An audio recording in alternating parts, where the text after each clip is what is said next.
understand what went wrong. I know we can find a way. I know we can find a way. I know we can find a way to stand up, stand up, stand up. Men throughout the world today must protect their family.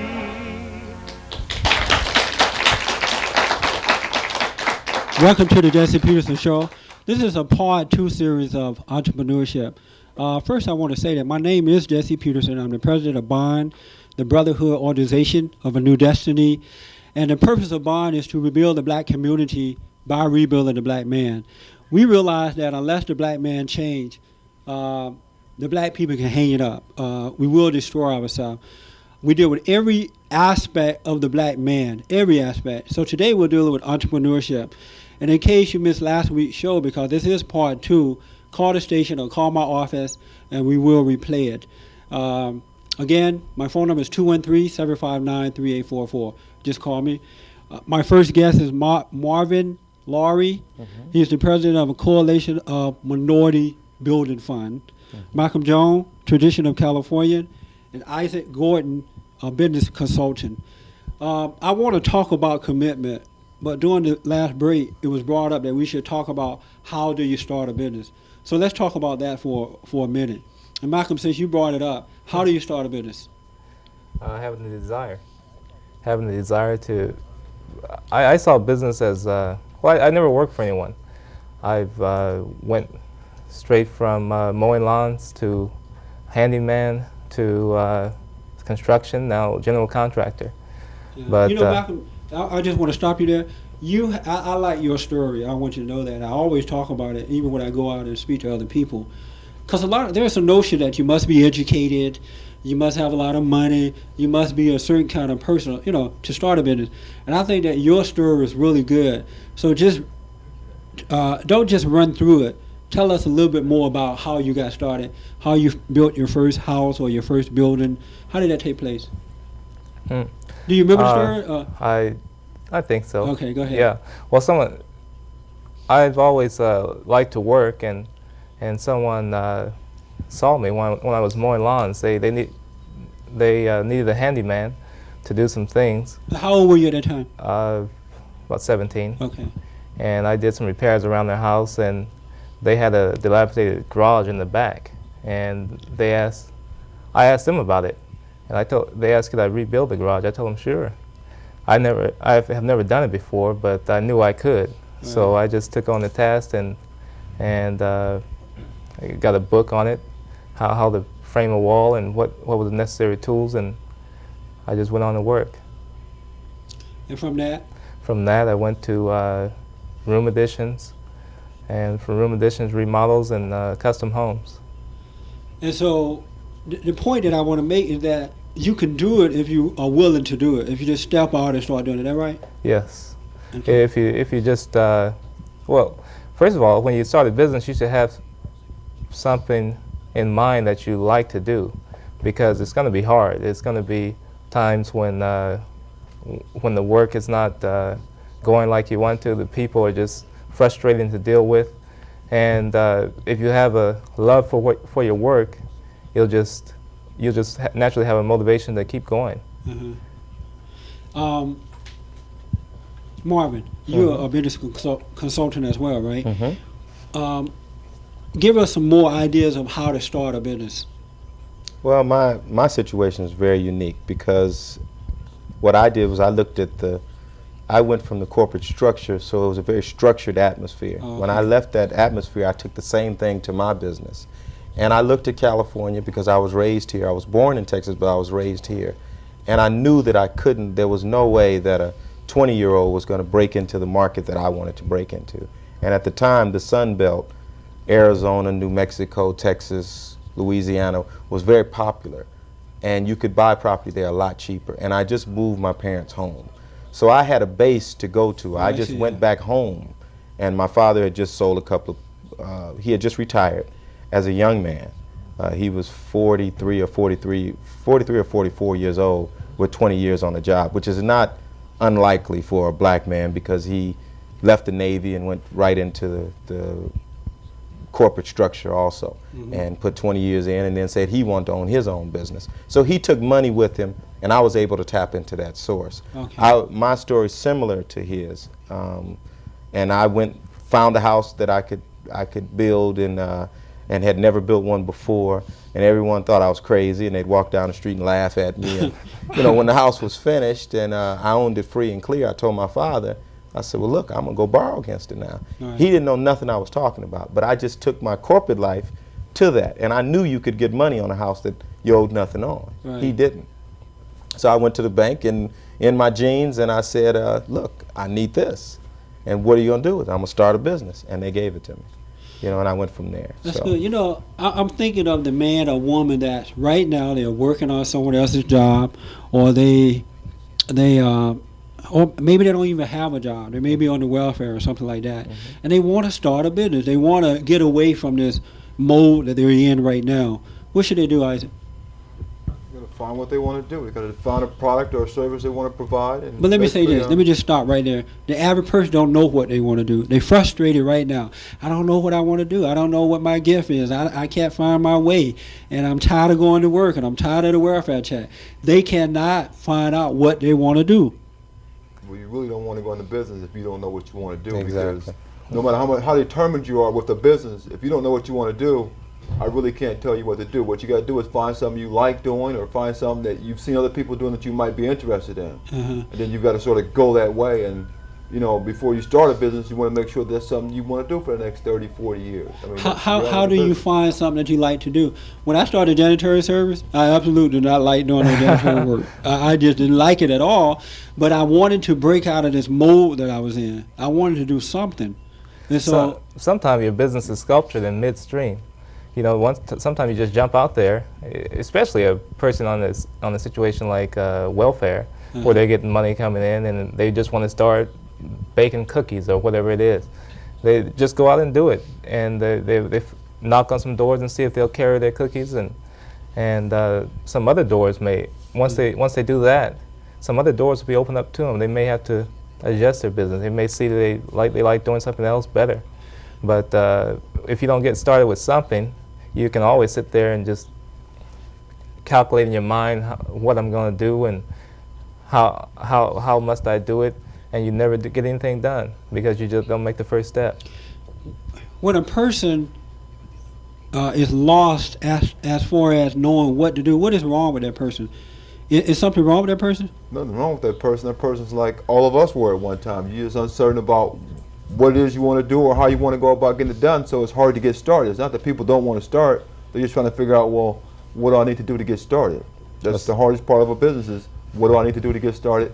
How do I get started? Where do I go? See, I disagree with all of that. I think that proper example would stop that. If you got a good example in the neighborhood, the reason all the kids want to sell dope is because they look at the example. If you got an example out there, then that's what will tell you what to do.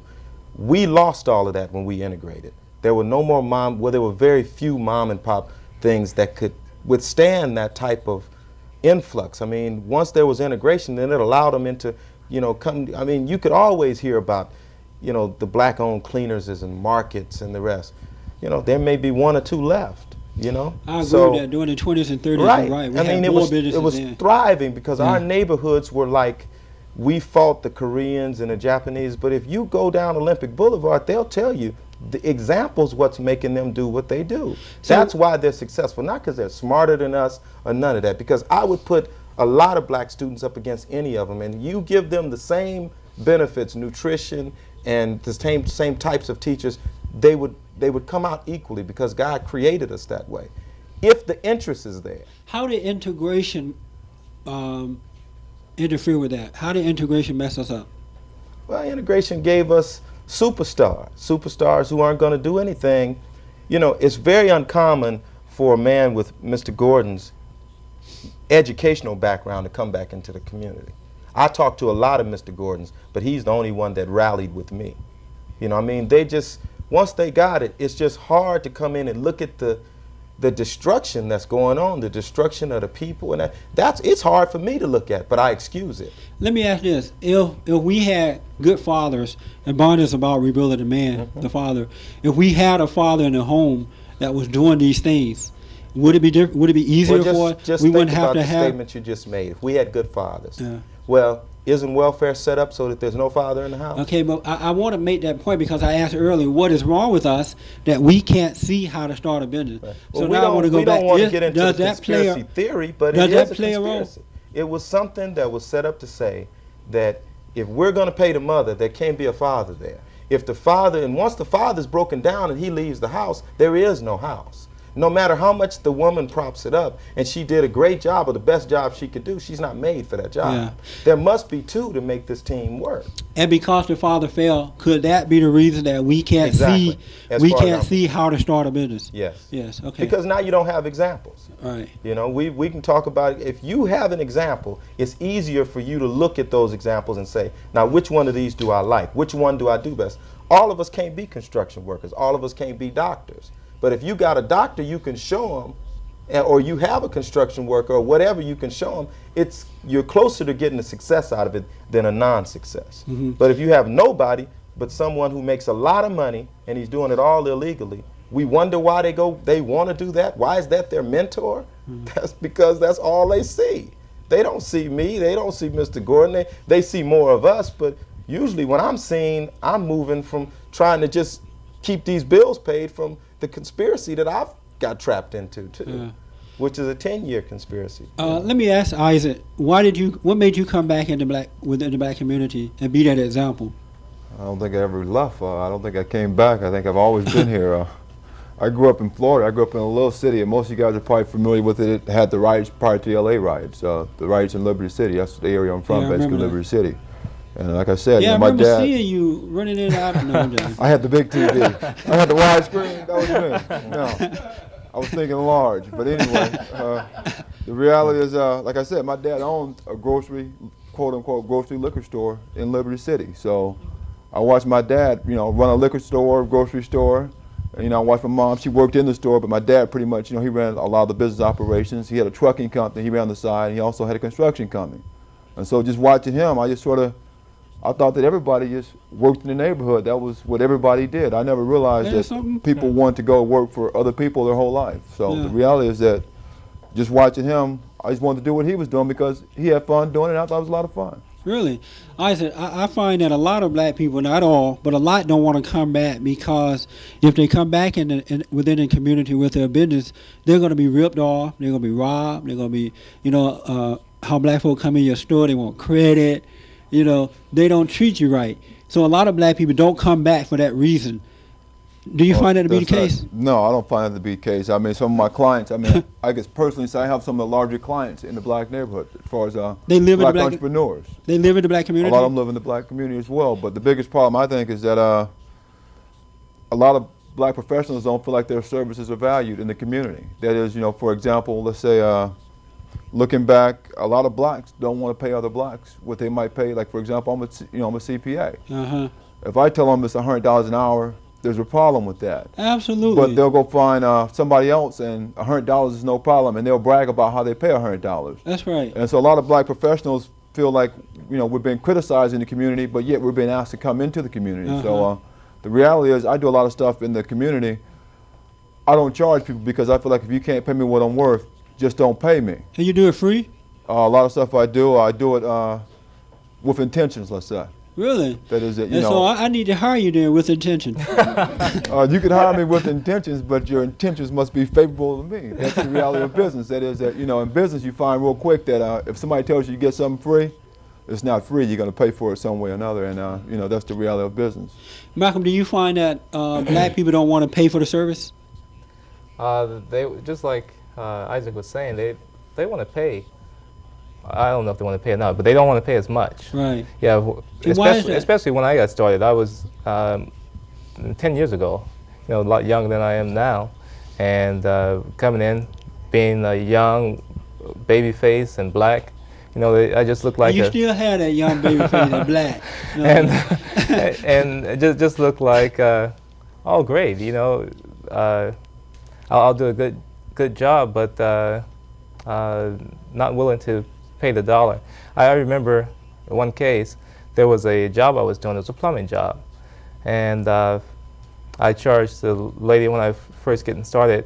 I charged her $75 for a $400 job. A plumber had came in prior to me and was going to charge her $400 to change a faucet.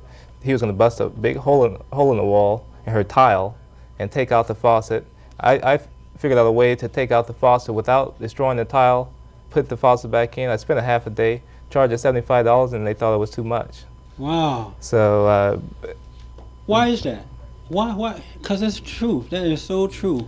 I think Why are we the treated reason that way? is that they don't feel like we have the expertise. We don't have the professionalism. We don't have everything that goes along with it, like insurance and the running 4 or 5 trucks. And you see, they don't see that, so they don't mind calling AD Dude to do it, even though he would tear the place up and charge them $1,000. He gonna come out there and he gonna wear them out. But when this man comes out and does the same job, half the time AD Dude will call him to do the job. yeah. I know. You see? You know, when we come back, I want to talk about not having the professionalism, because I happen to know Malcolm, and I've seen his work. And no white man or Japanese or Korean can do it as well as he, and he presents himself well too. So I want to talk about that just a little more, right? We're going to take a break, and I'll be back in a minute. Community by rebuilding the black man. Meetings held every Sunday morning at 10:30 a.m. and Tuesday evenings at 7:30 p.m. Location, 2625 West Manchester Boulevard, Inglewood, California, 90305. For more information, call area code 213-759-3844. That's 759-3844. Bond, rebuilding the black community by rebuilding the black man.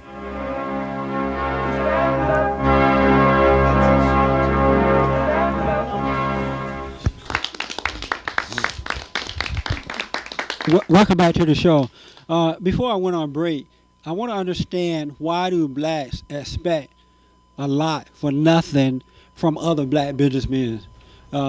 Marvin, you was talking about it. Well, see, I think that's a misconception. I think all people expect a lot, but I think that we focus on minorities because minorities may be a lot of our clients.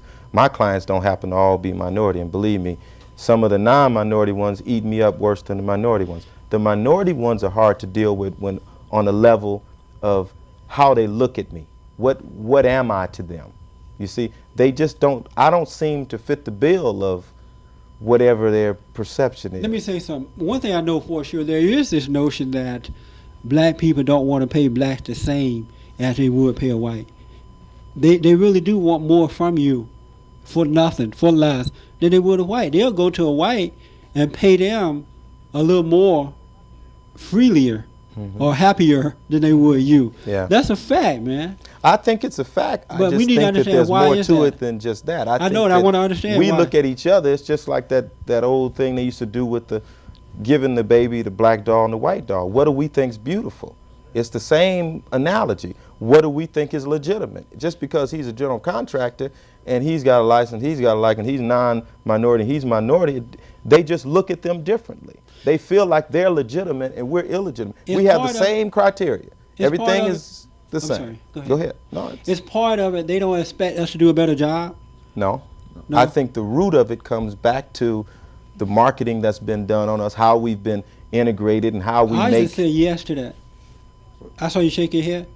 It's part, they don't expect us to do a better job. No, they expect you to do a better job. Yeah, exactly. They do? They You're want held better more job. critical. Yeah, When I go to court, you're under microscope. when I go to court, do I feel safer with a white lawyer or a black lawyer? Depends on who If you I'm are. going to jail for life and I had to choose 2 lawyers, there's a black lawyer and a white lawyer, what lawyer will I choose? Most apt Well, to you choose? need to go ask that guy on Different Strokes. Well, if it was a Because criminal that's the case, best yeah. lawyer out there, and he happens to But I'm be going to black. ask, I'm trying to help us understand, because I'm trying to I'd make go this out point. there- I'd go out there and get Johnny Cochran. That's Depends on right. what I'm into. I mean, But I'm just saying, within the black community, I know you guys act like you got a lot of conversation, you're not black. Let's talk about the black folks. Which lawyer are they apt to choose? Oh, most likely the black person's gonna pick white. That's right. Now, Most come on. likely. And But why is that? there's a big misconception of Why- it because I believe the guy probably killed somebody. Johnny Cochran got him off, and he was black. So we have the ability to do it. Okay, I know we got It's just, Johnny Cochran now, but what I'm trying to understand. and see, Johnny why Cochran do we- loses it because now he won't take cases. Okay, but then I don't want. I don't. That's not the point I want to make. The point I want to make is why would I choose this white lawyer over the black lawyer? Before Johnny Cochran, let's don't talk about him. But Okay. why would I choose this white lawyer? Because we've been indoctrinated to do it. We've always thought that they can do a better job. We perceive that the judge and the jury is going to look at them more favorably for doing. It's the slave master thing. They're helping us. We can't do it without them. Okay. We You know? almost see them in a better light than we see Right. ourselves. Okay. Okay. Now you done. It's the whole talking. reason behind the coalition, because we have to be willing.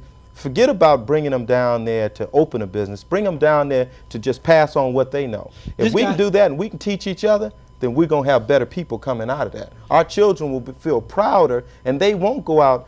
Exchanging black dollars don't mean nothing if you don't know nothing about it. That's right. You know, you can exchange them all you want, but if you don't exchange them everywhere you go, and there ain't Marvins everywhere, because everywhere I go, when I walk into a car dealership, you could run up to me forever. You're going to be running in circles. Do you deal with white people the same way you deal with blacks? I'm very tough on them. Are you tougher on the white? I'm a negotiator, so I'm very tough on them. No, I deal them, I see no difference. Okay. There is no difference as far as I'm concerned. Okay, let me say this, and then he have a question. I'm just gonna throw this out. Mhm. I don't know everything. Before, when I would choose a white lawyer over a black lawyer, Mhm. it was because I knew that the white man was sort of weak. He was sort of shy. He didn't have the strength to stand up The and white- really fight for me. The white man or the black man? The black man. Okay. The black man didn't have, I may not would have said it out before now because I'm different now. But inside of me and somewhere I knew that if we got in that court, I've never been to jail. I need to say that. Because they be thinking, I didn't know he'd been to jail. I've done a lot of things but never to jail. But for some reason I would know that that black man just didn't have the courage and the strength to fight for me. I would think that he would cower down in some kind But of see, way. the thing Is that you miss true? on that Well, is, you would think that because you think that about yourself. right. But Exactly. that's not necessarily Once true. you change the image Right. of yourself, then you don't have that image anymore. That's a good Yeah. point then. So the reason that we see each other that way is because something's wrong with ourselves? Yeah. Okay. Yeah, and we see them on. Self-taught. We depend on them for everything. We are non-producers and full consumers. All we do is consume it. If you don't make nothing, zero, and we can't just talk about it being money, because money's not the only thing. Uh-huh. We would sit down and whittle a doll. In the old days, we won't do nothing now. We would rather sit on the corner and do nothing We lazy. than to go out and just clean up our own neighborhood. And that's the truth. Exactly right. And our neighborhoods are filthy. Absolutely. So if they're filthy, then it can tell you that they've done a great job on us. If we'll live around that filth and we're doing nothing unproductive all day. Marvin, let me say this. You were saying they done a great job on us. And what do you mean, who are they? And what kind of job did they do? They And is how did they nothing- do this job? And the reason I'm asking because we are talking about entrepreneurship, Right. and we need to understand what the problem is. Who are they? They, as far as I'm concerned, is a European society, European thought pattern. And that's white folks. No. You- Because black people have been indoctrinated so far into it, you have black people that feel the same way. I know, You but had did- Clarence did- Thomas feel the same way. He don't feel that way now, but he did feel that way. But when you say European, are you talking about white people as a whole, or and then blacks I that think have it's a turned European white? thought pattern. I think that 50 years ago you could have said they were all Caucasian. Okay. I don't think but we today you have can say blacks they're all now that Caucasian. have turned white. Well, of course. Oh, okay. And so they did it to us. And what did they do to us? Well, they gave And the us real back, because I want them to see that. So industrial mass marketing is what they did. they did it to us. Yes. And that's why we don't have the courage or the know how to do it. No, and that's why we live in a house where the car is bigger than the house. Really. Yeah. You agree with that, sir, Malcolm? That They did it to us. well, it depends on the day. I think I see not only black people that are in the same mess that we're in, but there's a class of white peoples, Mexican people that are in the same class, and it's they who did it to us. And I think we just bought a lie about ourselves. That's all it is. It's really us that did it to ourselves, but we didn't have the understanding to know that we can pick ourselves up as a group. So we just lay down. We just stay down. Did But- they do? Oh, I'm sorry. Go ahead. But as far as the I think you're thinking like there's a group of white people sitting down at a table and saying we're going to make the black people suffer. I don't. A lot of black people think that. They Yeah. think Well, this that's a thing is well conspiracy thought out. theory, right? Yeah. They think that. But I isn't it don't think silly? that.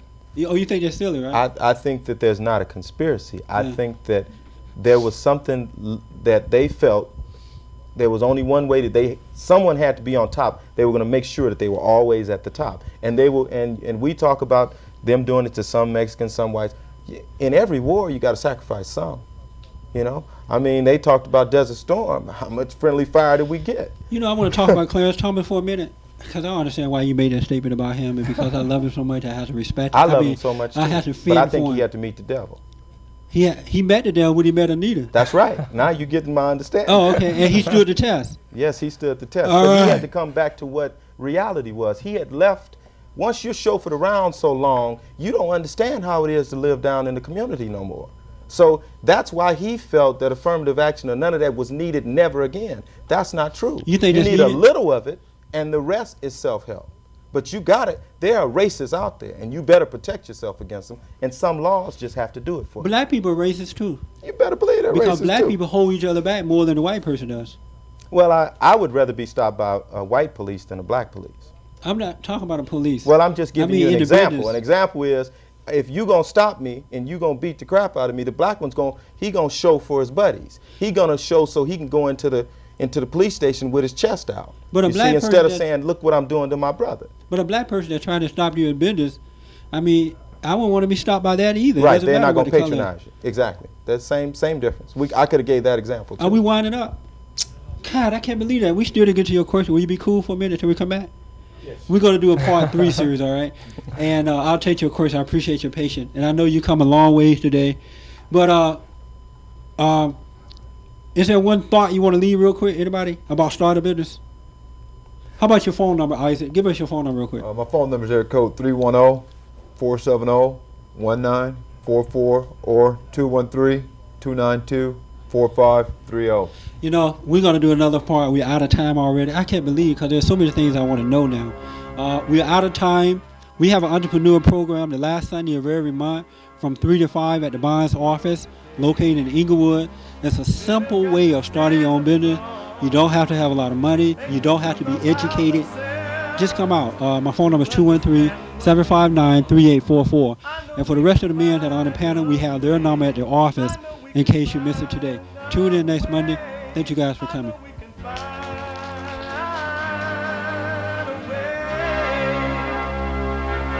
Stand up. Stand up. Stand up. And throughout the world today, must protect the family.